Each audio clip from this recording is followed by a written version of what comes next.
All right, hello. Welcome everyone to the fifth episode of the Lazy Mike podcast. I am Nick, and with me again, as always, is Marcus. Yes, I'm here. How you been, man? I'm good. I'm good. I feel a lot better. Obviously, my voice sounds a lot better. I didn't tell you. That's I didn't get a chance yeah. to tell you, by the way, is how our Monopoly game ended. Oh yeah, okay. So Marcus and I and Jackie and our friend Mandy had a Monopoly game that lasted quite a long time, got kind of heated, and I had to leave because I had to get up early the next morning, so I didn't get to see the very end of it. So Marcus is going to tell me the climactic end to this crazy Monopoly game that we had that was just blood and violence and everybody backstabbing one another. It was like every other Monopoly game that ever goes down with your friends. Yeah. Well, so Mandy was like, I never lose a Monopoly game. I never lose a Monopoly game. Tell me she fucking won. I destroyed her. Yes. Oh, yes. Uh, Oh, so good. like I literally Jackie had hotels on, Boardwalk and Park Place, and I Mhm. literally hit her twice, and I just paid it like it was nobody's business. You had so much money. Yeah, so I broke Mandy. First of all, she had $2 left in her name. All of her property was seriously. People was like, I don't have $2 money. She literally had $2. Is all she had, That's and awesome. and she mortgaged all of her properties, all of her houses, and everything. And I had, the only thing that I had was what you saw. I left with was just the four railroads, the two, Yeah. um, the two utilities, Utilities. and Yeah. then the three gold properties. And those are the only ones that I had. And I broke her. And you And still just raped? yeah, and when it came down to Jackie and I, um, Jackie was tired, so I was like, "Well, let's just call it. Let's see how much money we have left." So Jackie counted; she had $4,200, not Uh, counting her property, and I had $6,900, not counting my property. just in cash? Yeah, Oh my God, you were a Monopoly baller. I was. That was the first time I've ever I think that's the first time I've ever won playing Monopoly. I don't think I've ever won any other time in my entire life, and not only win, but money Decimate? rape everyone on the board, Yeah. complete You were with the top 1% that night. yeah, I was complete with my Bane voice too. Remember? Oh man. Okay, guys. So Marcus was so sick, and when I went over, I realized that his voice is really raspy. And did you say it first, or did I say you sound like Bane? We were doing the Bane Cat. We were talking about the Bane Cat. That's right. We were talking about the Bane Cat, which is a hilarious video that we'll post.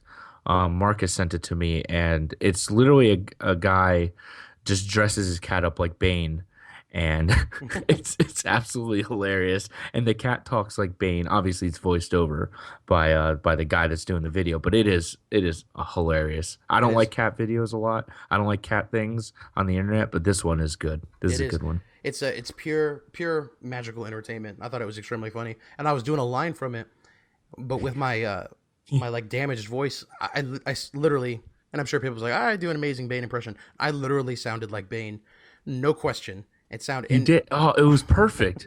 Oh, we had so much fun with it.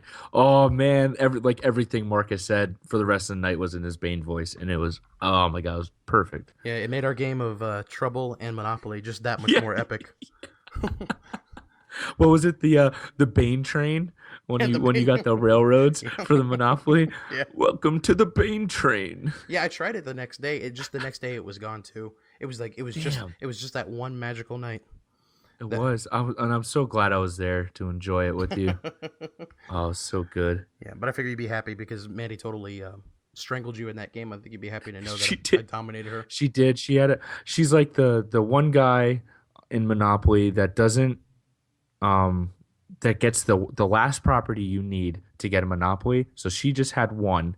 I had the other two, and it's she's one of those people that just like doesn't negotiate. And if she does negotiate, she wants to rape you in the negotiation. She's a horrible negotiator. Yep. So we never came to a conclusion. I never got that property. No, you never had a monopoly, did you? I, I had one. I had one monopoly, and then yeah, that's it. Everybody else had two monopolies, two or more. You with the railroads and the utilities, which paid off really well, dude. I feel like every turn between me and you, I was giving you $100.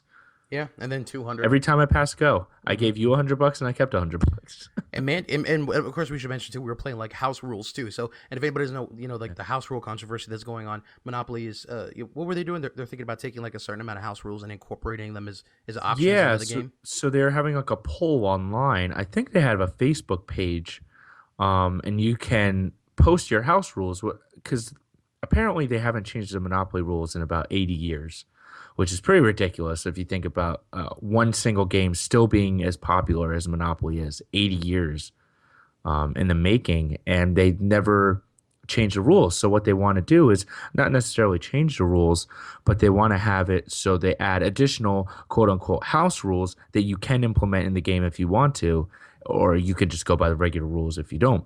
That's right. So they have a poll up, and you can just post your house rules. If you have been playing with different rules throughout your years of Monopoly, you can just post them, and they'll pick the best ones or the ones that they feel um, that would work well with the game. And yeah, and then you could potentially see your rules in the next iterations of Monopoly games.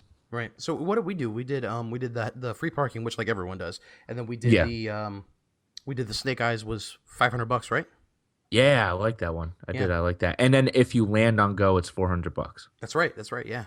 And we played with the speed dice, but that really didn't speed up the game No, and at it's all, really. bad. The speed dice is horrible if you when everybody owns the properties, everything. Because the little guy when everybody doesn't own the all the properties, there's a little monopoly emblem on one of the faces of the die, and that and signifies that you can go to the next unknown property. That's right. So if everybody owns all the properties, you literally have to go to the next property that somebody owns besides you. So say you land on a hotel and have to pay somebody, and then you have and get that little Monopoly guy, you have to move to say his next hotel or her next hotel and pay them again. It can rape you really bad. It can be really good in the beginning, but absolutely horrible in the end game. Yeah, and that's what happened a lot. But we enjoyed Yeah. the game immensely. I particularly enjoyed it because I never win Monopoly. But I think the key to Monopoly is because even like we talked about it too. Like even after Mandy was gone and everything, you're just so Yeah. exhausted and you're so tired at the end of a Monopoly game that even your win isn't really like like you feel like You're victorious more or anything. happy that the game's over that you than you actually won. Exactly. I thought it would be a greater moment for me, and it turns out it wasn't. They should give you with every Monopoly board game the top hat, the monocle, and a fake beard and goatee, so you can wear it at the end when you win, and Right. then somebody should be able to take a picture of you, and then you kind of just keep it and then write the date on it like a Polaroid. We should, I we don't should know. do that We should. every single time. Uh, oh man. And then they have outfits for each piece that you pick, so you can dress up as the airplane. They have like a blow up airplane suit you can wear as you're playing Monopoly, or like an airplane hat. Okay, I'm going off the rails now. Okay. You have derailed. Yeah, I've derailed. So this kind of ties into what I wanted to talk about. So the reason why I left this Monopoly game early is because I had a 9 a.m. tea time to go golfing with my friends, and I have never golfed in my life. My golfing experience is pretty much limited to one time when I was like 16. I went to the driving range with my friends, and then pretty much just mini golf after that. So I have literally no experience golfing, and I'm not gonna lie, I had one of the best times. It's a great It game. was it was so much fun. We sucked. So I was kind of nervous because I was the only one going that never played. So I was nervous that everyone else was going to do really well and I was just going to hold everybody up and blow. And no. And they were telling me this too. They're like, you can be the best golfer in the world and just one day you just have an off day and you just start chipping them left and right. We were we had more fun making fun of each other sucking than actually playing golf. Right. It was so it was so much fun, and we tried to go Saturday, but it poured, and it was like a torrential downpour slash tornado warnings all over Orlando, and we were still trying to play. So we were playing. Not only was this my first time ever really playing golf, but I was playing against nature. It was like in Caddyshack with the old guy. Oh yeah, Remember in that movie with the old guy when he's playing in the tornado that's and then he right. gets struck by lightning? I kind of felt like that was gonna be that day. Like somebody was gonna tee off and then get just struck because we were seeing like serious lightning bolts Yeah, like that was on a the fairway. Oh, it was bad. yeah, that was bad, It man. was That's the like the worst worst place to be. situation. Yeah, in an open field with metal rods. That is like the worst thing you could possibly do. But we went Sunday at 9 a.m. and it was so much fun. The day was perfect. It was like 75 all day, clear blue skies. It was a perfect day for golfing. I'm not gonna, I can definitely see why people take it up. It is really addicting. It's, I like it because it's a finesse sport. And I really like playing pool. And I like pool is a finesse sport. Hmm. And golf kind of hinges off that, where it's a lot of your swing and making sure you're swinging properly and your shoulders are pointed correctly. And I learned a lot in the first day. Um, I but can't yeah, it believe you've was never been golfing before. That just blows my mind. no, my friend when we were growing up in back in Pennsylvania worked at this mini golf place. It was called Two Tees, and we used to call it the Two Tees Sleaze because it was a really like rundown place, and this kid just did not give a shit about the place he was working at. So we would go there and he would let us go to the driving range for free. But we were like 15, 16, 17, and we didn't give a shit. So we would like Happy Gilmore it. We'd like run up like full sprint and swing the club at the ball. Sometimes I'd let the club go and they'd go into the woods. They just lose a club. Like some guys would run out and try to retrieve the balls, and then we'd try to hit them. Like we just didn't care. So yeah, that was definitely my extent of golf. And I knew a couple friends in high school that played, and I don't know. I didn't have anybody around that really golfed or Hmm. wanted to golf. But yeah, my friends invited me out. My neighbor Ryan's been golfing, I guess, since high school, and it taught me a couple things. And yeah, it was. I mean, it was a lot of fun. It was really addicting. Yeah, I've golfed a little bit before, and I think part of it is like you. I think with golf, it's not one of those things where you're going to be constantly surrounded by people who are really better than you. Because I think Yeah, for the most part, the people that play golf like on the weekends and stuff like that aren't good. You know what I mean? yeah, yeah, Or are not ever, or maybe I should put it this way: you're not as bad as you think you are when you play golf. You know what I mean? Because yeah, there's, like you said, it's part finesse and part force. And yeah. once you get the hang of it, it's I love playing golf. We should play golf before you leave. We should, and I was actually talking to Ryan that I want to go again before I leave. So yeah, I would definitely love to. They all have clubs, so I use their clubs. Hmm. I actually got in touch with a friend back home in PA that still lives around there, and I make golf with him like every Sunday or so. So at that point, I'll buy my own clubs. But for right now, we've been using theirs, and I told them I want to go like one more time before I leave, and they're my neighbor's always down for golf, no matter when it is. He's always down to go to the driving range to go golfing. Hmm. So I'm sure we could definitely figure out a like a Sunday or a Saturday afternoon that we can all go. It'll be Yeah, a lot of fun. yeah, I'd love It's to just go. so much fun. And you know why I like golf too is you don't have anybody else to blame but yourself. Golf is like one of those sports where like uh, I'm only equating it to boxing and like pool and stuff because it's a very singular sport. It's only you against, either another person or, trying Hmm. to hit a ball in the pocket, trying to hit a golf ball into, the golf hole.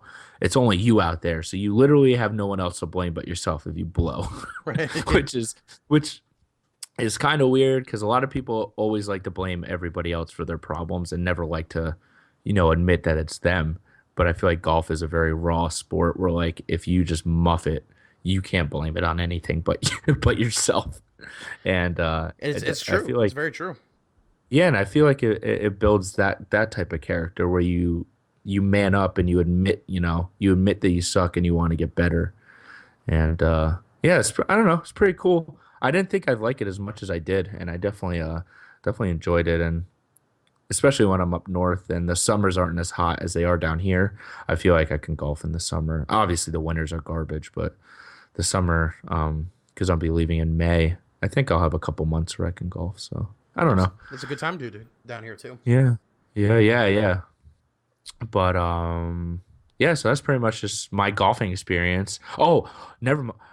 One other thing. The other great thing about golfing is it's the only point in time in life where you can drive and drink and no one gives a shit. That's I very was true. driving around with that golf cart, man, with beers. I was like double fisting beers. It was so much fun. I was just hanging a beer out one side, driving with one hand, taking sharp turns, just chugging. Oh man, that was really cool. I really like that freedom.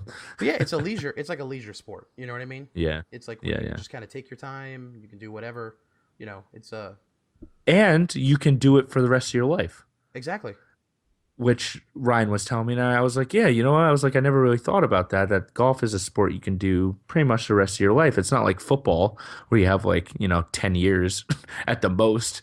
And then, you can't be 40, 50 years old going out there and getting smacked around Right. or boxing for that matter, or, UFC or anything like that. So yeah, it's a pretty interesting sport. I never really watched it or paid attention to it. My grandfather's been big into it for a long time, but I just never until now really realized how much fun it could be. And there you have it, folks. Nick likes golf.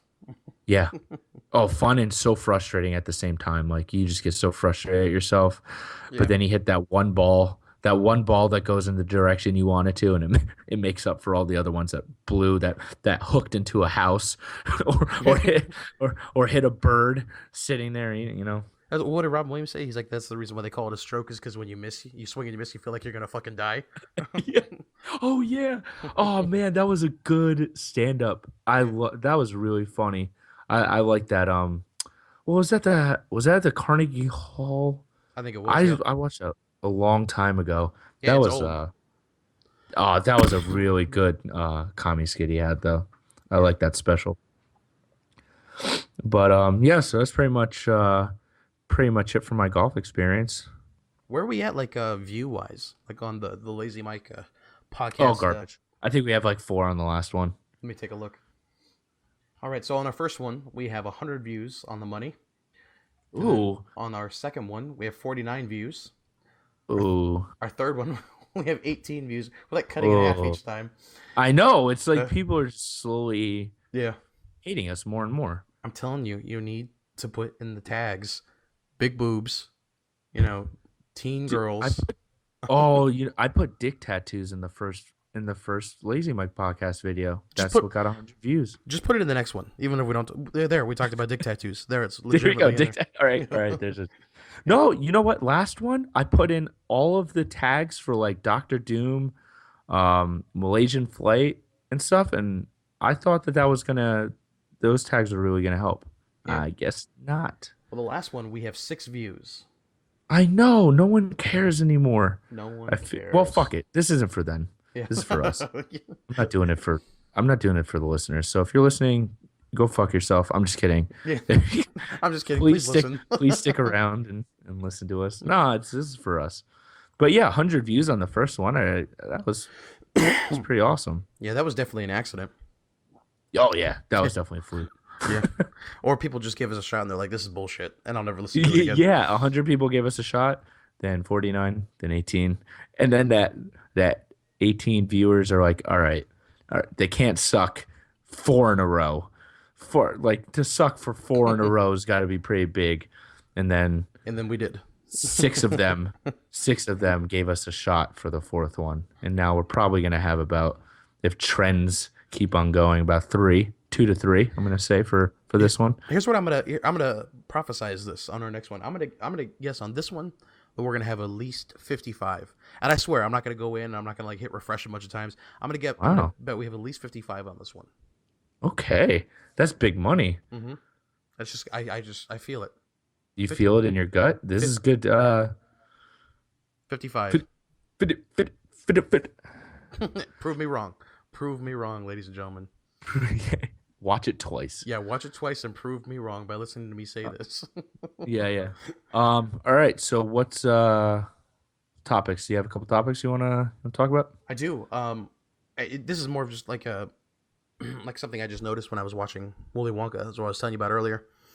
Um, Okay. so I was watching Willy Wonka, Yeah. In the Chocolate Factory. You know, the one with Gene Wilder. It was just because it was on television, and I love it. It's one of my favorite movies. And the soundtrack is good for a musical. You know, it's something that I can Mhm. watch. The songs, you know, it's an iconic movie, and I will always choose that opportunity that I have over Johnny Depp's version, just because I like Gene Wilder. I think he's funnier, and I think the movie's better. Yeah, But that second one sucks so bad. exactly, I hated it so much. and I like Tim Burton. I'm a big Tim Burton fan. I'm a big supporter Yeah, of yeah, Tim Burton. But I just there's something cheesy and low budget, but also very endearing and heartfelt about yeah. the first one. I don't know what it is, but it just speaks to me. But anyway, I was watching it, and for the first time ever, I realized this, and I just did like a quick Google search, and apparently a lot of people agree with me. But Grandpa Joe is probably like the most laziest bastard on the planet. And this is what I was thinking about. Like he's evil Okay. and mean because Okay. he spends the entire movie laying in bed with these three other people, which is you know Oh, that was so creepy to begin with. exactly, they're all laying like head to foot like you do with your cousins when you're having like a sleepover and you're watching like a scary movie. Yeah. They're Or laying it's like like some exactly concentration camp. yeah.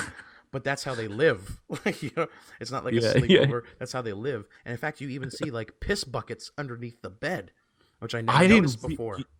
You know what? It's funny you say that because what you're right. Watching it as a child and watching it as adult are two completely different views. Absolutely.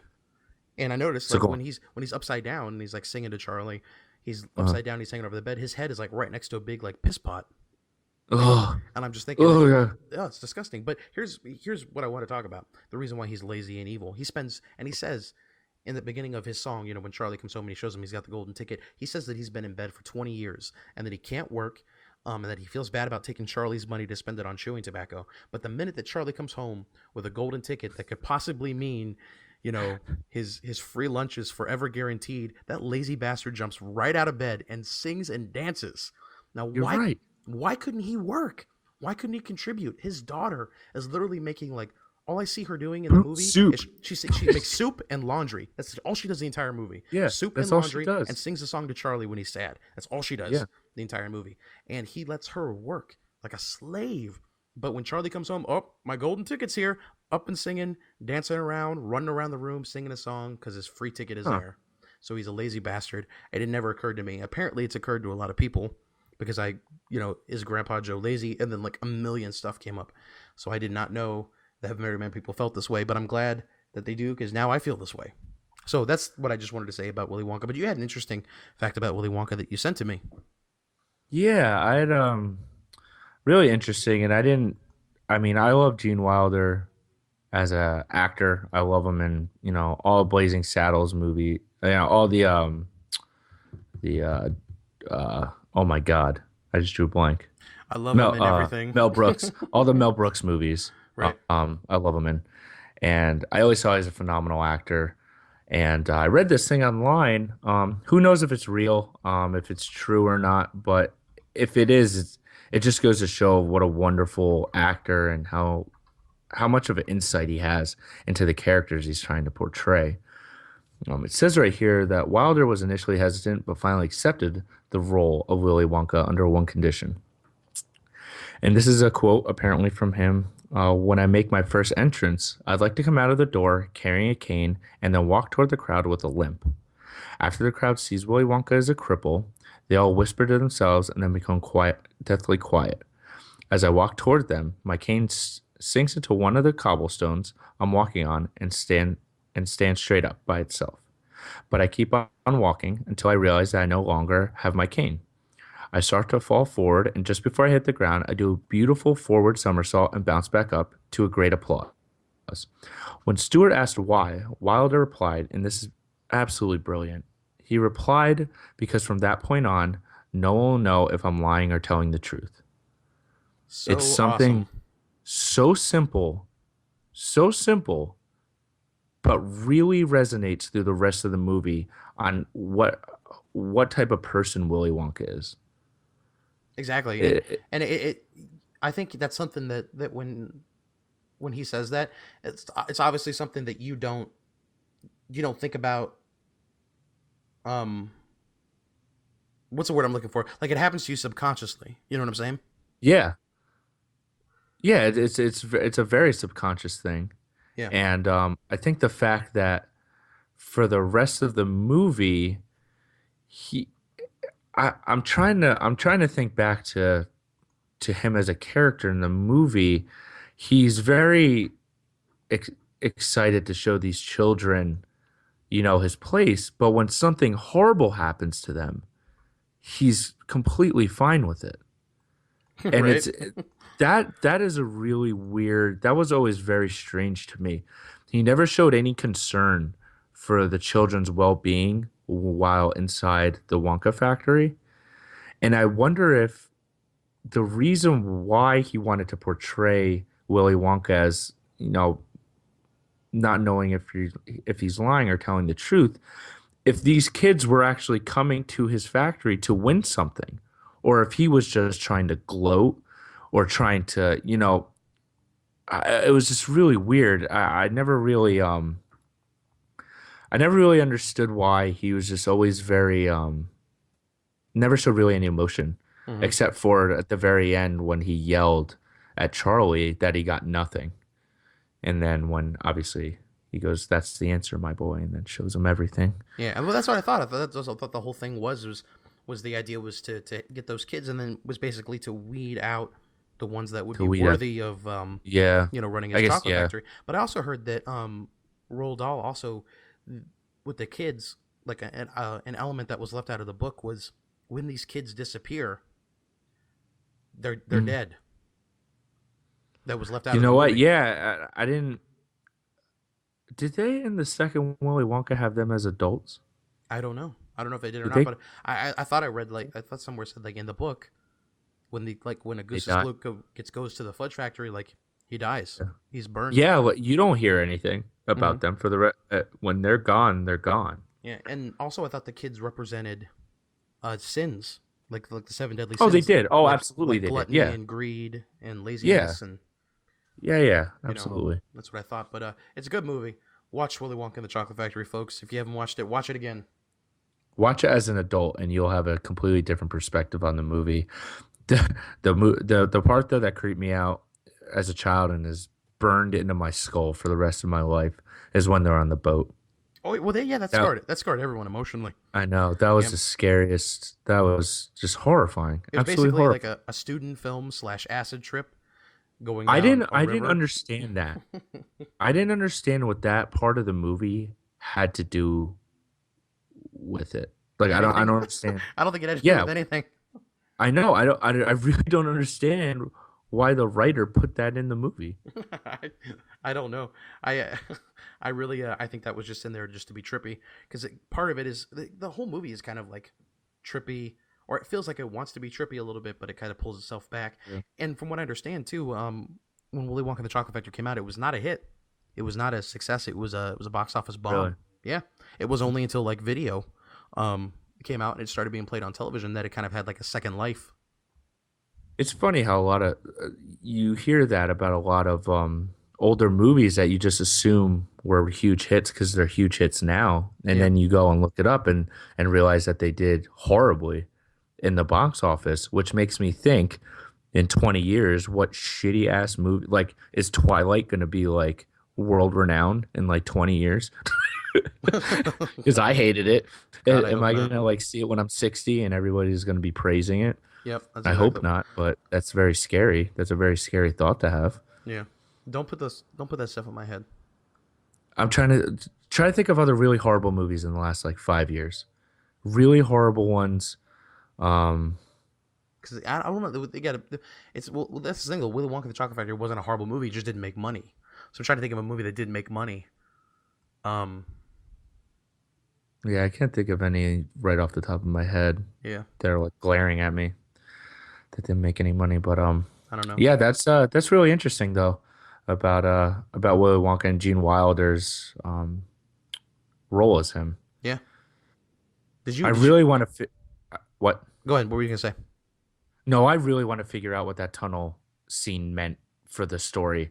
I it has to mean something. He had to have done it to either psychologically scar the children for what was coming up. I don't know if he was trying to like snap them into some sort of his reality, Like there had to have been some reason because that was after they went through the candy and Augustus fell in. That was after that. Then they get on the boat and then they go to the shit. What do they? Is that? Do they go to the fizzy lifting after that, or was that before? I'm No, trying that to. they went I haven't seen the movie in so long. from when I stopped watching after he fell into the chocolate river just now. Oh, But you did? What the hell? well, because I had to come up here and fucking talk to you instead of watching Willie Oh, Wonka. I didn't know you were literally watching it right I now. Oh was my like, god. no, I think what after they I think they land and then they go right into the egg room. Yeah, I think you're right. I think it's the egg room. That's what I think. Yeah, that fucking tunnel has to mean something. If anybody knows, please post it in the comments because it's really bugging me now. Okay, let's move on. I'm tired of talking about the tunnel in Willy Wonka. It's haunting my dreams. Did you click on that link Yeah. that I sent you? Okay. First one or second one? The first one. Marcus just sent me a link. Paranormal news, paranormal gadgets, the devil's toy box. That sounds horrible. That sounds funny. I literally just found out about this about an hour ago. So, I guess what it Yeah, is. you read it. Yeah. Yeah, so I guess what it is. I'm looking at the article, but basically what it is it's you take six mirrors. They can be any size. It doesn't matter what it is. But the mirrors must be the same size when you choose them, and they have to form a cube with the mirrors. If anybody else knows, about this, you know what I'm talking about. But basically, um, it's like it's a tool that's used very similar to like an Ouija board or like boiling water. I've heard of that too, where people boil water and they stir it, and they can see ghostly Really? images in the water. Yeah, or they see words or faces or things like that in order in the The pasta that they're cooking yeah, the spaghetti. forms the name, Because forms letters. yeah, because macaroni and cheese isn't scary enough. Yeah, yeah. There's ghosts in it. Um, but yeah, I've heard of that, but I've never heard of this devil's toy box. And the second link that I sent you is an actual picture of it. Okay. Somebody who has built one. But if you read it, like I'll read it here in the article. It says, you take six mirrors of the same size, you put them into cube form. Um, you simply Hmm. let it sit, and you stare into it, and you let it do its work. Supposedly, if you were to let this sit for a while, the six mirrors, and this is according to Joshua P. Warren, who was on Coast to Coast with George Norrie. Yeah, I Um, love Coast to Coast. yeah, so I don't know when this looks like this was back in 2011, but he says over time you begin to hear strange noises coming from the cube, growling or other weird noises have been reported as well. However, this is the only from Mr. Warren's word, and I have not been able to touch base with him and other reports to see if anything else is going on. So I don't know why it's not more well known. Maybe it's because of the name. Devil- the Yeah. Devil's Toy Box. It sounds terrifying. I don't know if it's specifically supposed to be channeling um, malevolent beings or spirits or uh, you know demonic entities or whatever. But I'm super interested in building one, and because it just for something about it just piques my interest. Yeah. Do you think that's a good idea? Um. Well, first of all, the devil's toy box sounds like your mom's box of vibrators. Yeah, it does. It sounds like something she says to the little kids so they don't go rummaging around her nightstand. Mommy, what's this? Don't touch it. It's the Devil's Toy Box. It's the devil's toy. Why is it fine? But do I think it's a good idea that you should do it? I absolutely think it's a horrible idea that you should do it. I'm not one to do the Ouija board. I never have. I believe that okay. I believe that people have good intentions going into stuff like this with the Ouija board, say with the Devil's toolbox. Tim Allen, it's Tim Allen's toolbox. It's the worst Now the horror movie Devil's ever. toy box. What? The worst horror movie ever. You just hear that? Yeah. You just hear that like swiftly through the wind. But um, I want to see that movie now. Tim, ghostly Tim Allen and his neighbor. Yeah. Anyway, the Devil's Toy Box. My view on this kind of stuff is I feel like people have good intention starting off. They may want to, you know, if it's their way of kind of coping with death, if it's their means of kind of getting over a lost loved one, if it was, a very recent or sudden tragedy, something that, wasn't foreseen, if this is kind of their way that they want to try to communicate, I understand that these are means to do that. But I also really feel, I truly believe that if you do start stuff like this, you don't know what's on the other side that you're talking to. And there's been accounts where demonic entities or some malevolent spirit will pose as you know as your loved one or whoever you're trying to contact Right. poses them, and then when you let them into your home, they completely terrorize you. They haunt, and it goes on forever. People have to move. People have to, go through these long, exhausting, destroying the Ouija boards or burying. I've heard of some burying them in sand outside of their homes. Like it can be very tricky working with stuff like this. That's why I never really mess with them. I'm very interested in it, and I love learning about it and reading about people's experiences.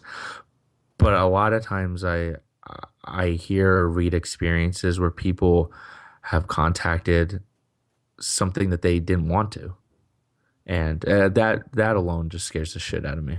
So Well, I also was reading. Well, like in paranormal, I guess I don't want to say mythology. That's the wrong word, but it's a general consensus in paranormal studies that mirrors are can act as portals or are portals. You know, hmm, yeah, um, so the only thing that concerns me a little bit about uh, building something that is built expressly for a paranormal use out of hmm, mirrors is you're essentially creating six tiny portals. You know what I mean? yeah. Um, Or maybe the mirrors. I don't know. Did they describe how they think it works? Do the mirrors maybe act as kind of like I don't even know. I don't even know how I'm completely ignorant when it comes to a lot of this paranormal technology. I'm really fascinated by it.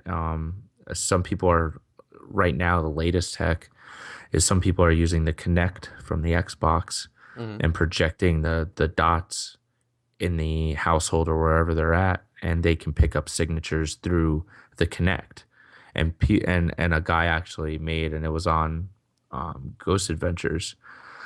Um, he made something that could actually, because it shows your character in 3D. So if Xbox reads you through the Kinect as points, so it'll show you as like a stick figure, but then it'll also pick up other entities and draw them out as well. So you can actually see if there's a figure forming or if there's something that manifests itself.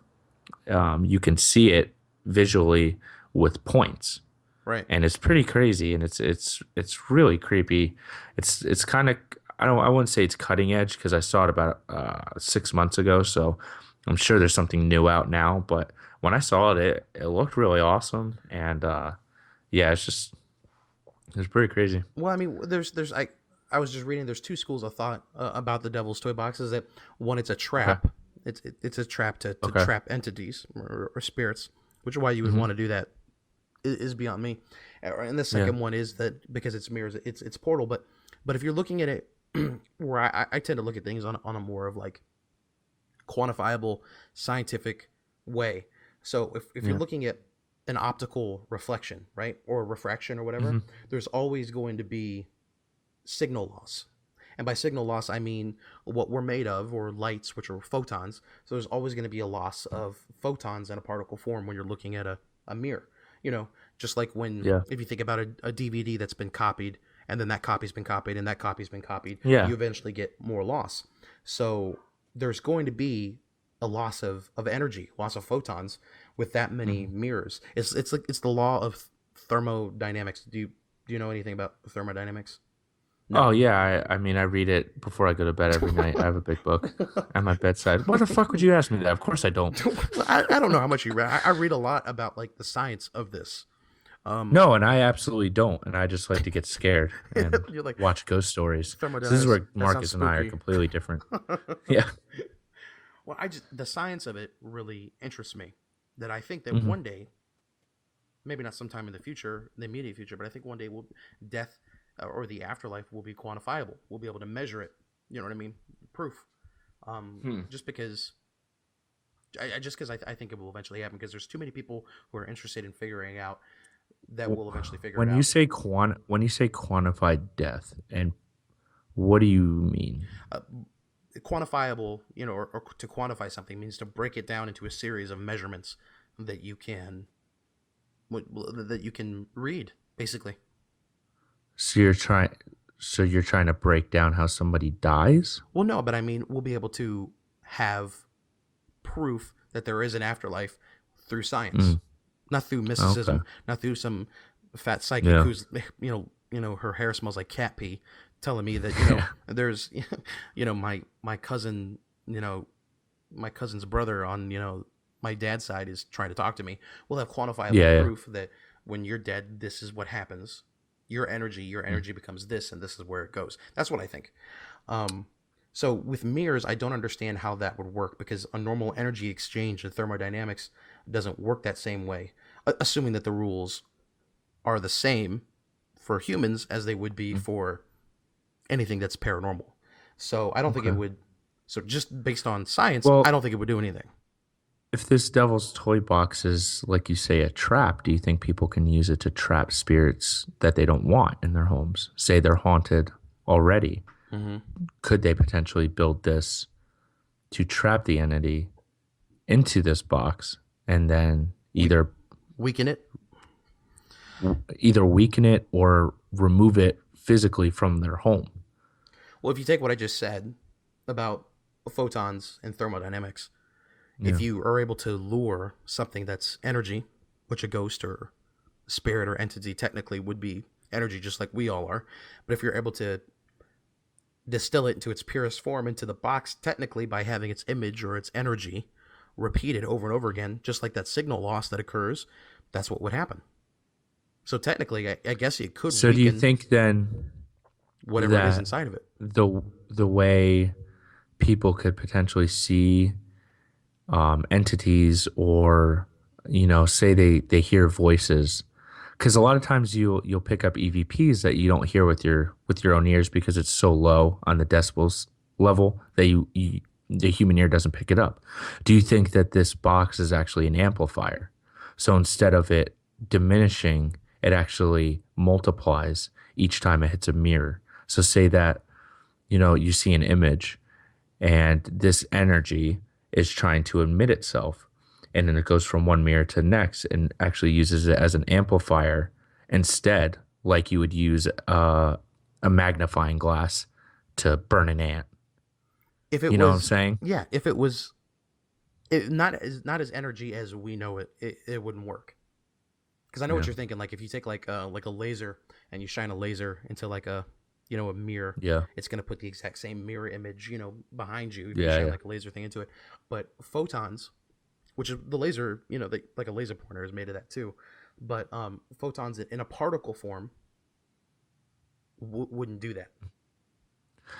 Okay.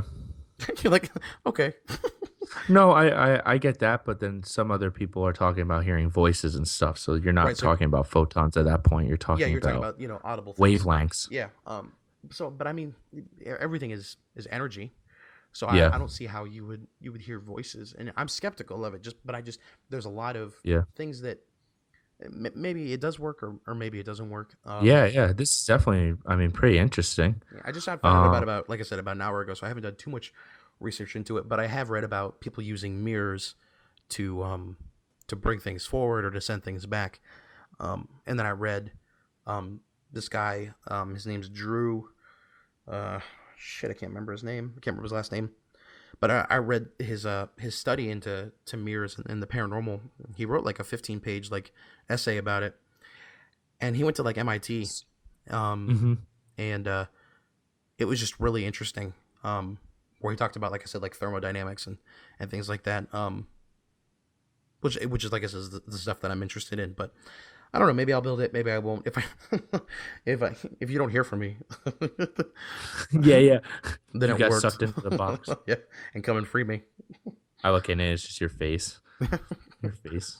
Box, help me. You're like the like in Superman 2, Zod, Yeah, when Batman, when Superman throws the oh no, when they go into the other dimension and they're just that flat like plane yeah. and they're just like flipping through the universe. The Phantom Zone. Yeah, the Phantom Zone. Oh man, that was so cheesy. My favorite part of that movie was when Superman took his S and threw it on General Zod like it was like fruit by the foot or like a fruit roll up. He like it literally looked like a fruit roll up when he threw it on It did, when right? he threw it on him. It was hilarious. Like really thin cellophane. Like, I hope you're allergic Yeah. to cellophane. They threw it on him. Don't breathe heavily directly into the cellophane. Yeah. Jackie and I were watching we were watching it like a couple nights ago. Like it was on HBO or something, and it was in that Really? middle. Yeah, it was on that. It was in the middle part where Superman gives up all of his powers. It's after the Yeah, yeah. after he goes to Niagara Falls, or whatever, and he goes in the diner and he gets the shit kicked out of him by that truck Yeah, driver. yeah. We're watching it, and like I was feeling uncomfortable watching it because it just makes you feel uncomfortable to watch Superman get beat up. And then I didn't say anything. I didn't act a certain way. And then Jackie says right next to me, she's like, "This is uncomfortable to watch." And I was like, "I It, know, right?" Because it it was is. perfect. I loved that scene. Yeah, That was like you really felt for him. yeah, You felt so much for him and his loss because you knew everything that he had and he could do. And oh man, that was such a powerful moment yeah. in those And movies. he gave it up for Lois. It's anytime you see Yeah, Superman bleed, it's just difficult because you're like, "Oh my god, yeah, this is supposed to be Superman." It was just I just thought it was funny that Jackie Jackie thought it was just as uncomfortable as I did. yeah, yeah. That's pretty awesome. Yeah. But no, this is Stella's Toy Box is definitely something interesting. I like to read some more about it. I do. I don't know. I feel like some of this stuff is kind of hokey. I feel like there's so many like every time I watch like a Ghost Adventures or something, they're always whipping out, and this could be attributed to the fucking network, because like I was actually I'm gonna veer off a little bit on my thought just to bring this up real quick. You watch Porn Stars, right? Pawn Stars, Yeah. the show. Okay. You watch all those like you watched a couple of those shows, right? There's a couple like that. Um, and I pointed out to Sean what I really hate about those shows is in the beginning they start off like really original, and you feel like what they're saying and what they're feeling is real, and they're videotaping it. And then as more and more seasons progress, you feel it's becoming more and more scripted, and everything just has this fucking just bigwig CEO, just filth smeared all over the show now. And it really takes away from the show. Like, I really liked Pawn Stars when it first started, but now I feel like everything's scripted. And I fucking hate it. Like, all their like cheesy jokes felt very natural in the beginning, and now they say it and then like look at the next person and wait for them to like crack their joke, and then they just go back and forth like very robotic. And Yeah, I it's hate like that. I fucking hate what networks do to these shows that are good. And I really liked Ghost Adventures when it first started because it was just the three guys, um Nick, Zach, and I forget the other guy's name. Shit. But you know what I'm talking about. Yeah.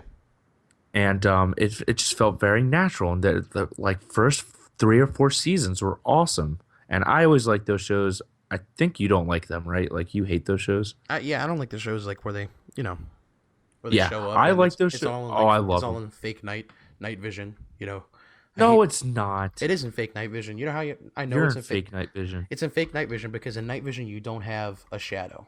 And in every single one of those, if I guarantee if you pull Oh, up really? yeah, if you're in true night vision, which is in the green, not infrared. Infrared's different. That's in the black and white. Oh, But if you're okay. in true night vision, which is the green, Yeah. you don't have a shadow.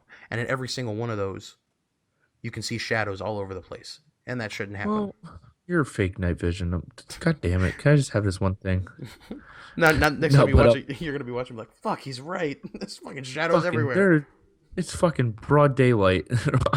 Yeah, they just dim everything in post and they put a green, a neon green, filter over it, and that's it. Hmm.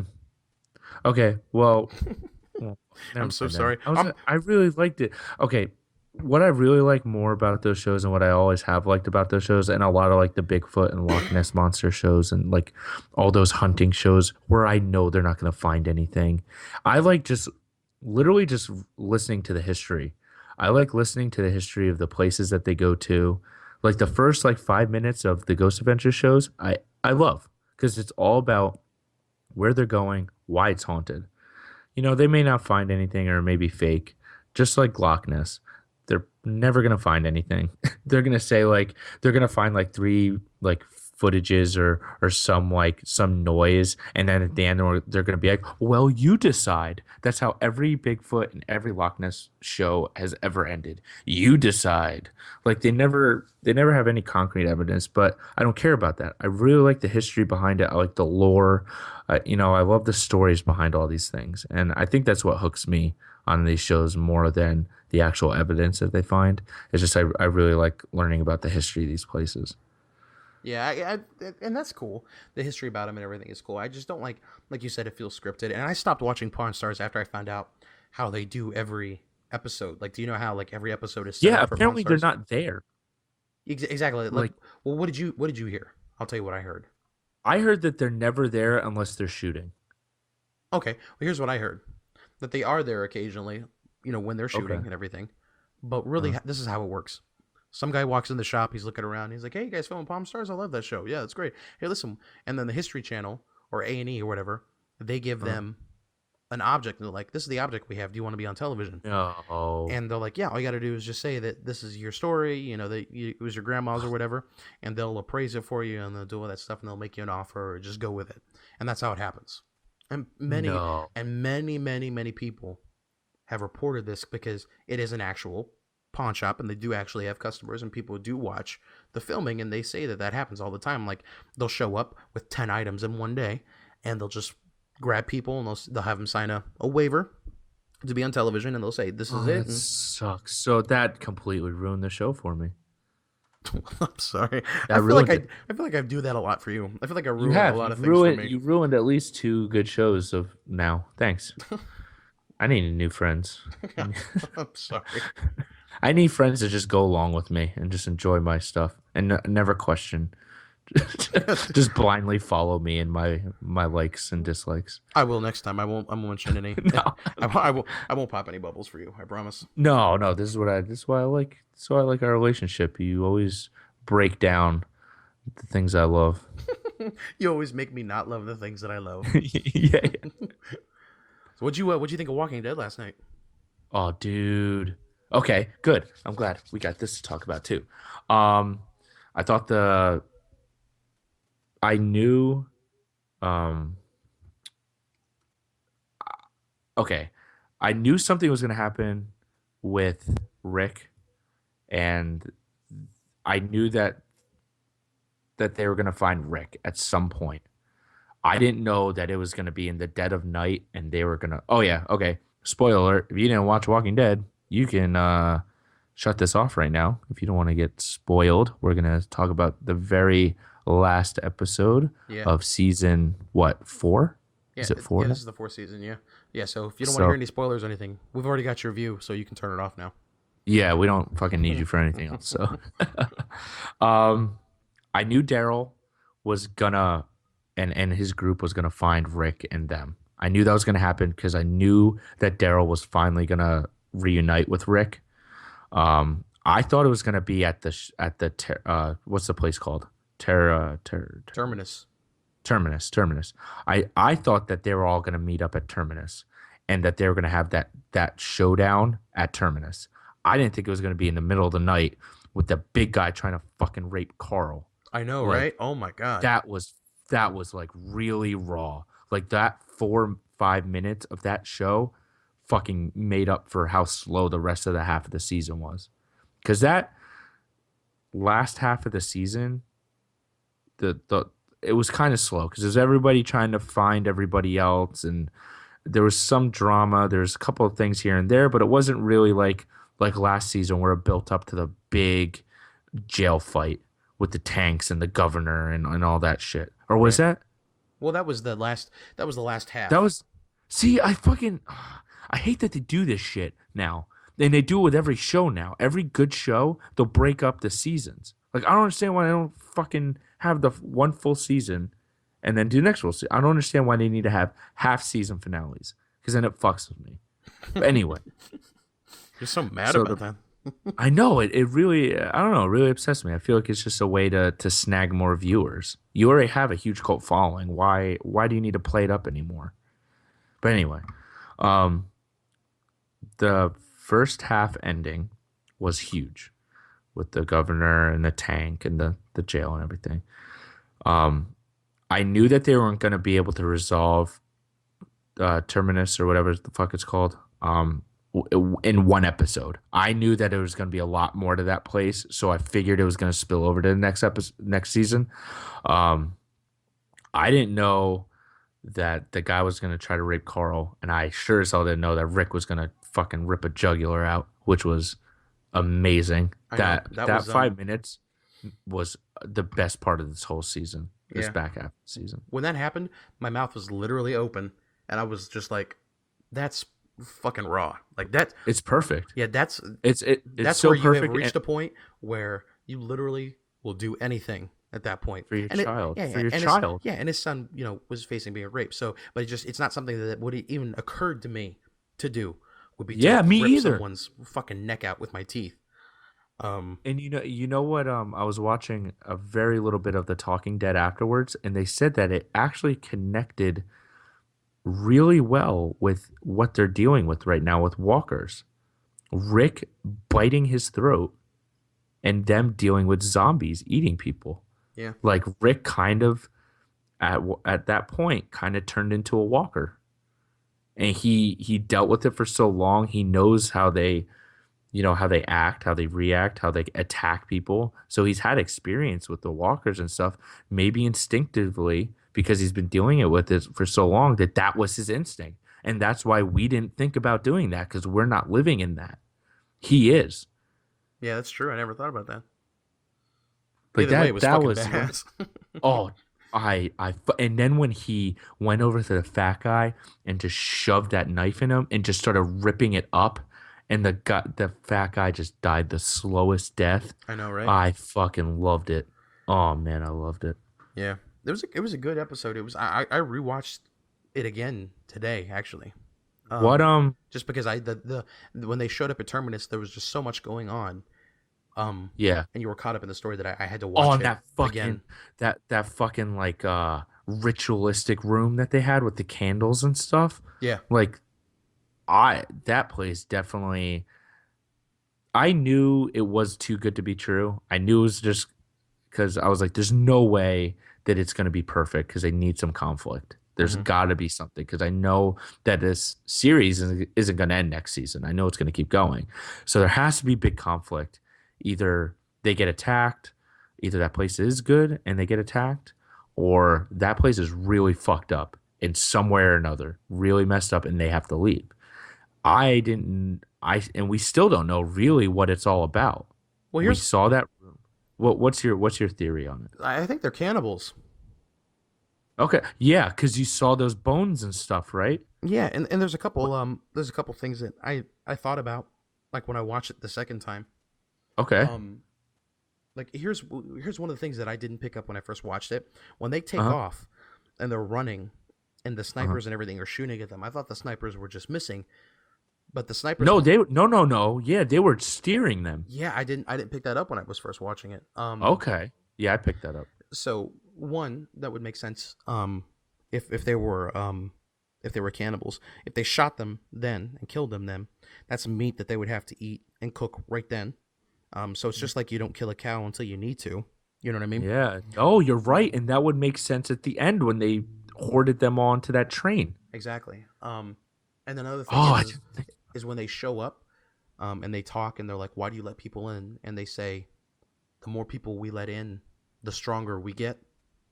Oh, so you think that I meant that eating like people makes them stronger? like that meant like I think that the guy meant that literally. And here's Oh, I didn't think about that. That's awesome. and there's a in the beginning of the episode when Carl is or when Rick is showing Carl the rabbit trap, Yeah. and he's like, you see how it's funneled out Oh. here. He was like, you make all the direction go in one direction, that way anything that passes has to come through here, and then that's when you spring the trap, which is basically a giant analogy for Terminus, because Terminus, which literally Wow. means the end of the line, all those railroads were pointing in one direction, so they were funneling everybody in there. And if you think about it, if they had a bunch of signs saying everyone is welcome, please show up, and they had like a literally like a welcome wagon giving you Yeah, food yeah. and everything, people would show up in droves, and they would never have to worry about food if they were cannibals, because people would always come. Dude, you're blowing my mind right now. That's such a good theory. Did you read this or did you come up with this? No, I was telling Jackie, I didn't read this. I swear. In fact, I love it. I haven't done any reading about The Walking Dead, especially like the night of that it happening. Like I stayed off Facebook, because we watched it like 30 minutes late into it. Like we didn't watch it live. Like we waited 30 minutes and then we watched it. Um, but I knew that it was a bad place the minute that he said that about the rabbit trap, because it just seemed like that's what Terminus was, funneling all these people into one direction into a trap. And another thing is like when you see like Glenn and Maggie and everyone Hmm. else show up in the episode before this one, and that woman's out there, who by the way is Denise Crosby. If anybody didn't pick that up, and Denise Crosby was Tasha Yar in Star Trek, so there's a little bit of a Star Trek Oh, thing in the Next that's Generation. pretty cool. Yeah, so You nerd. I know, right? You fucking nerd. That's the first thing I thought. I was like, she's a Star Trek. Um, so when she's there and she's cooking, if you notice, she's cooking rather large pieces of meat, Dude, is that people? Oh man. and that's why I wanted to go back and rewatch the Yeah, and episode. they don't have like cows. There it's not like you saw like fields of like wild animals. Exactly, and if you think about it, the last couple episodes of The Walking Dead really have emphasized that they're struggling to find food, and they're catching very small game like rabbits and squirrels. And for her to have a Dude. huge thing of meat like that on there, and then there was nothing else. Did you notice that it was just meat? Yeah, And no, she, you're absolutely right. yeah, This is blowing my mind right now. This is such a good theory. It could absolutely be true. I hope it is, because if not, I sound like an asshole. No, are you um, serious? If this is wrong, this has got to be the best theory.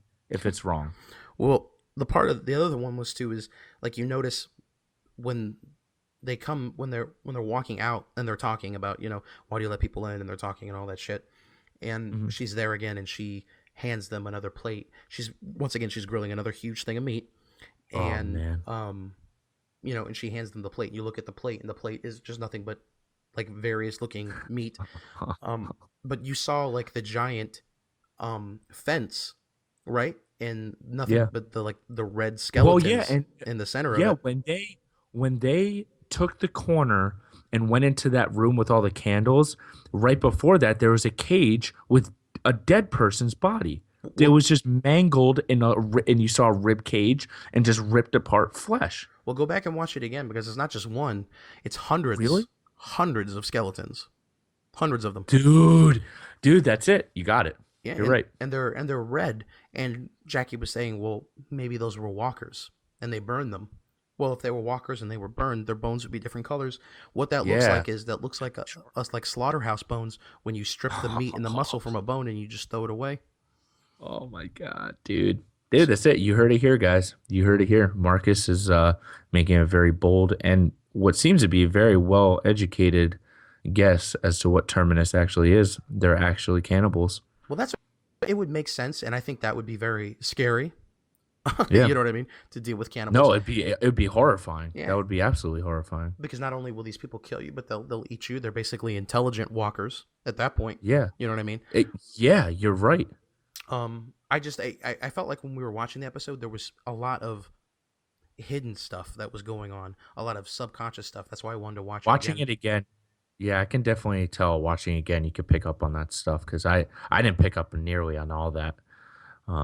I mean, that's fantastic. That's a great theory. Yeah, and one of the things that when I was watching too is they were painting signs. Did you notice that? Like they were painting more signs to come to Terminus when they Yeah. first walked into the room, and she was Yeah, doing no, that no, yes. the creepy radio Yeah. broadcast. Oh, that really creepy broadcast. Yeah, it And just that's so smart because you can get people from such a wider area than those signs reach Yeah, and I don't know what doing their story is or whatever, but I think they kind of give you a clue to what their story might be when you go into that weird room with the candles, and it says all Yeah, over the they could walls. just It be a says, cult. yeah, it says not us, never trust, never again. Yeah. You know what I mean? I think they were fucked over or something.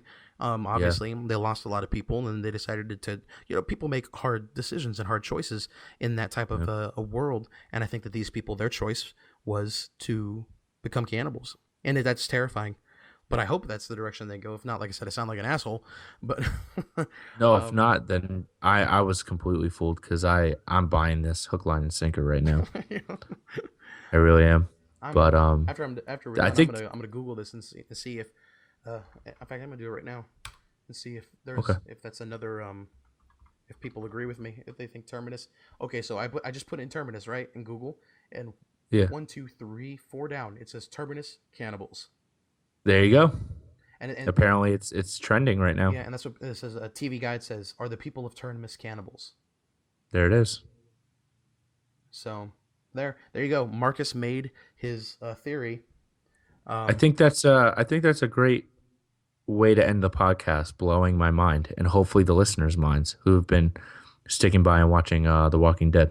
yeah, we've blowed your mind. Now go to sleep. Mhm. That's how yeah, now go to sleep with your mind blown.